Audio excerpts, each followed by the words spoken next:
السلام علیکم ملګرو، زه عبدالرحمن خبرې کوم او تاسو د پښتو هب چینل ګورئ.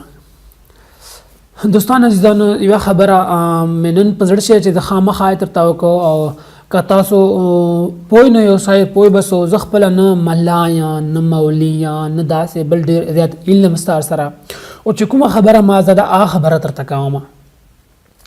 ځکه دا خبره درته کوم چې زیاته زه وایم چې نه چې چاته خو فایده ورسېږي.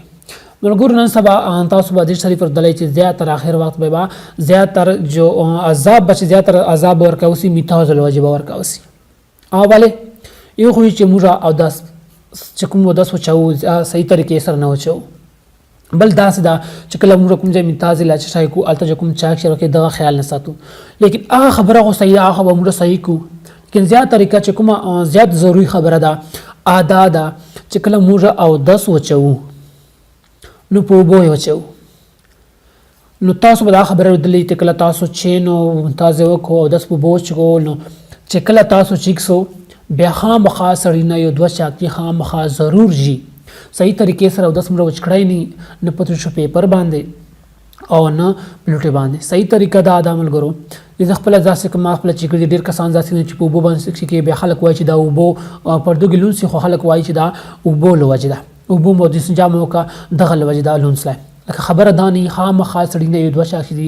ضروري خبره دا ده چې تاسو کله ټوشو پیپر خامخا ټوشو په پراپر طریقې سره چیک سو یو دوه کده داسې وګرځېږو بیا اودس کله وچ سي هغه نه بعد بیا اوبو باندې استنجا پروا نه لګي لا په لوټې باندې وکړو. ملګرو زیاتره ځکه چې موږ منځونه کوو دواګانې کوو، دواګانې قبلېږي منځونه قبلېږي هېڅ شی نه قبلېږي. ولې دې له وجې چې موږ پراپر طریقې سره نه اودس وچوو او موږ لمونځونه بیا قبلېږي نه نه مو دې سره خیال کړی ده. موږ اوبو ممتاز باندې او اوبو باندې اودس وچکو بیا چې کله موږ پردو ګله درنسي وایي دا اوبو له وجې دا اوبو له وجې لونځ لی هغه ونس لی.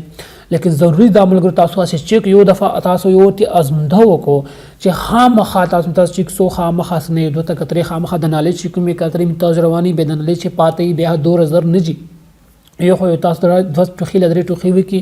او بله دا خبره زه دا خبره نه چینل پاره کوم نه کوم صرف ثواب خاطر چې کومه ما ته پته ده مې تاسو دا خبره تر اوسه چې تاسو ډېر زیات خیال کوئ د خبرې سره چې اودس لیاس دی اودس وچاو په طریقې سره خپل ټوشو پیپر استعمالوي یا لوټې باندې چیک سي سړای چې کوم نالۍ تی میتاز یا سړی ته ورسېږي او یو دوه چاق چې لاړ سي او یو ګرځېدي نه بعد په اوبو په طریقې سره اودس سړای وچ کومل کړو.